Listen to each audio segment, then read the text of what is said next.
processed or sold, and the money's supposed to go to our education system. So it's a double whammy for us. The fact that they're controlling so much land in this state, and the fact that Congressman Jim Matheson, our incumbent, has done nothing to stop it. And in fact, just a couple days ago, you probably saw in the news, he's requesting more wilderness protection area in our state. No. No. Yeah. He wants more wilderness protection area.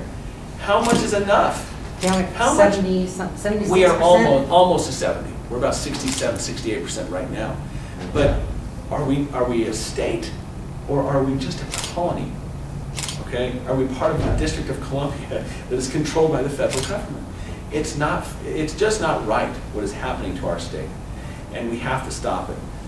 So I've been working on it. What I will do when I go to Congress, number one, I think we have to stop the bleeding, and the way we do that is we repeal the Antiquities Act. The Antiquities Act is a piece of legislation that has been around for almost 100 years, and it allows the president, through signature, just by his own declaration, to lock up pieces of land anywhere he wants and to protect them and designate them wilderness protected areas. Think Grand Staircase Escalante and Bill Clinton. Okay?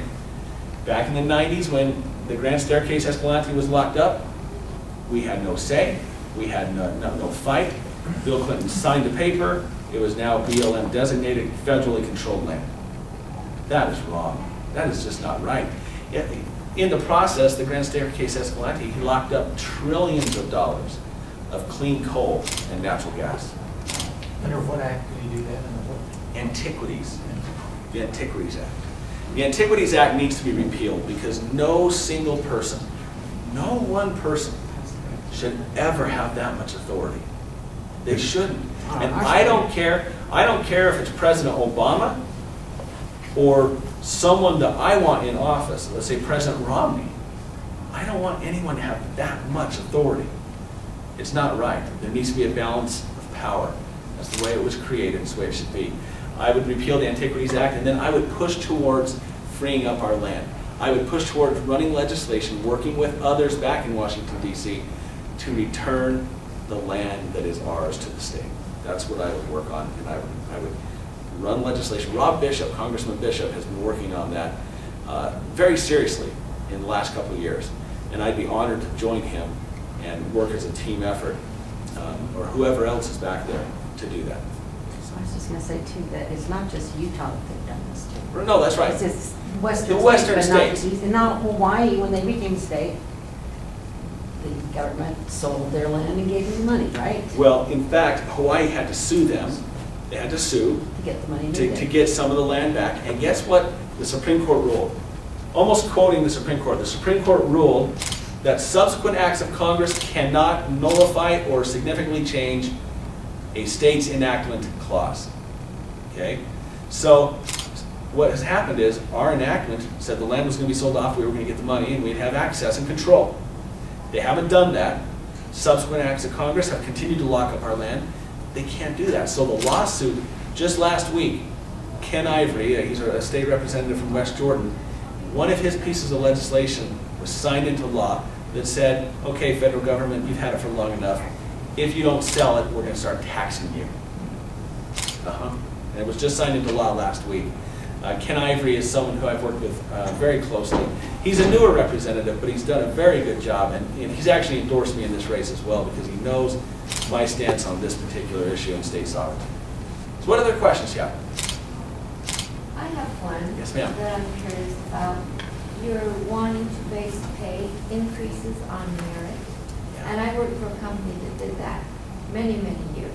How do you plan to measure that? How's that going to work? Easy, easy, easy, easy. Here's the thing. Congressmen make good money. And quite frankly, I personally don't think they deserve it. Because look at the economy, look at the way the country, look at the condition the country is in right now. So here's what I'd like to do. I don't want them to just go back and get a base pay and then increases every other year. I would like to see them paid based on merit, where if they are being good stewards over their area of influence, we've elected them, and if they're good stewards over their job and their duties, then fine. If not, then we cut their pay. So here's my proposal, and it's on one of my flyers. Very simple. Any year that they spend more than 18% GDP, okay, that's very measurable. 18% GDP, any year they spend more than 18% GDP, we would cut their pay to minimum wage. Okay? You do that, you tie their pay to the spending, and watch what happens to spending in this country. You would see spending come under control very quickly. Now, I'm the only one that's talking about merit pay for Congress. However, what's interesting is that people in DC are starting to catch wind of it. And there are people that are starting to talk about it. And there was a blogger who blogged about it not too long ago. So the idea is catching hold. And I think people support the idea of, you know what, why do we go and pay you more than everyone in your district, you know, per year? You make more per year than the people in your district, yet you're not doing your job appropriately. I think that's not right, and it rewards bad behavior. Along that same line, you got 3 and 4 there, a little bit wider here on your card. Yes. It talks about retirement. Yes. Maybe it also ought to include under 4 any perk that they get, including health care, et cetera, et cetera. Yeah, you want to? But my point, not that, but Sure. you know, Sure. my point is, okay, if the bloggers, you know, what kind of freshman congressman do to actually move this against the old entrenched, say, why would I want to give up my Exactly. plus place there? Good question. Good question. If we're going to get people on board, you probably have to have some sort of a grandfather clause. I'm sure that that's something that would have to take place. However, I can lead by example.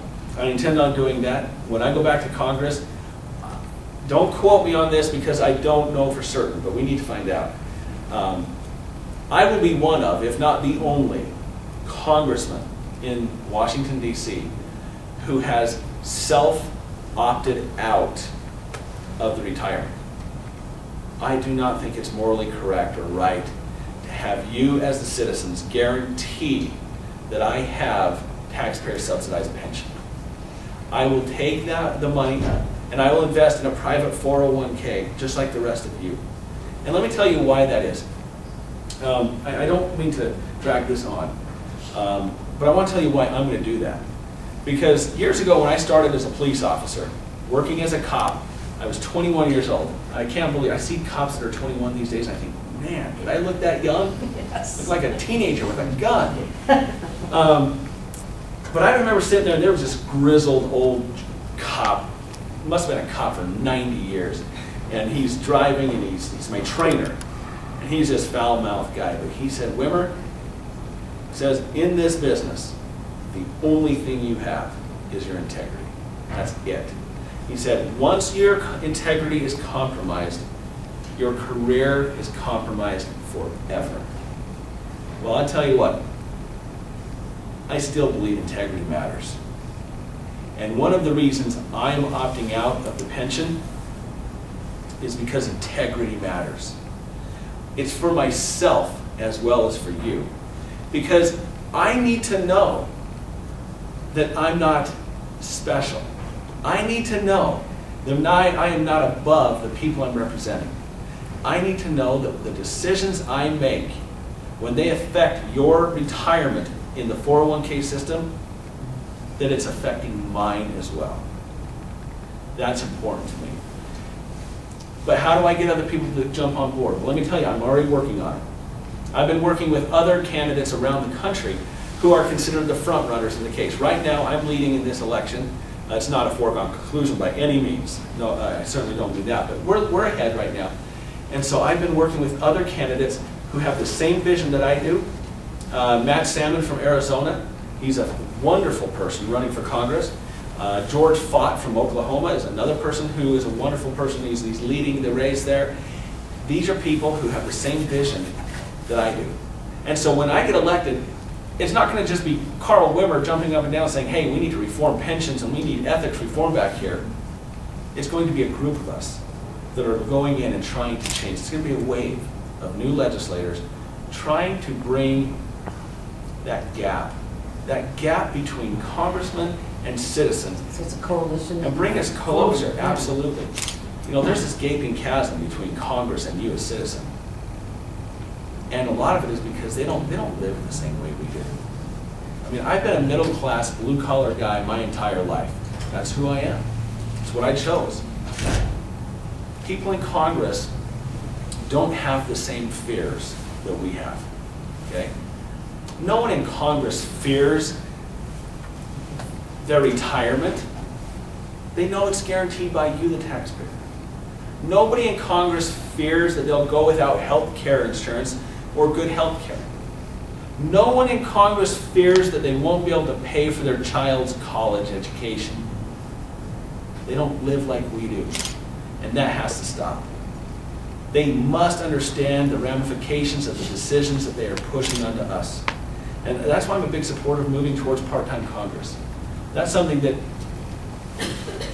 I can go back and champion. Boy, the chances of that happening are slim, but I never ever let the odds stop me from fighting and pushing something. If I did, we would not have gotten Jessica's law passed. We wouldn't have gotten the Obamacare opt-out bill passed. Wouldn't it be great if Congress was back there for 60, 70, maybe 90 days at the most, and then they recessed and they came home, and what'd they do? They were personal coaches. They were police officers. They, you did sales, right? You did sales. They were salespeople. Farmers. They were farmers. They were bus drivers. That's what they did. They lived with the ramifications of everything they passed back in Washington, D.C. Now, wouldn't that be something? So that's my vision. What else, sir? Talking about Medicare. Okay. Can I include, if it's okay with you, Medicaid and Medicare together? Okay, good. If you look at the federal budget, 40% of everything we spend is borrowed. Okay, it's borrowed every year.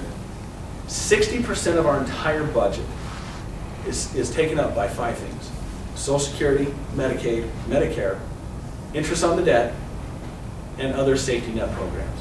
If we were to eliminate the deficit immediately, we would fund nothing with those 5 things. We'd have no money for national defense, no money for roads. That's it. We have to get control of the entitlements in this country. So let me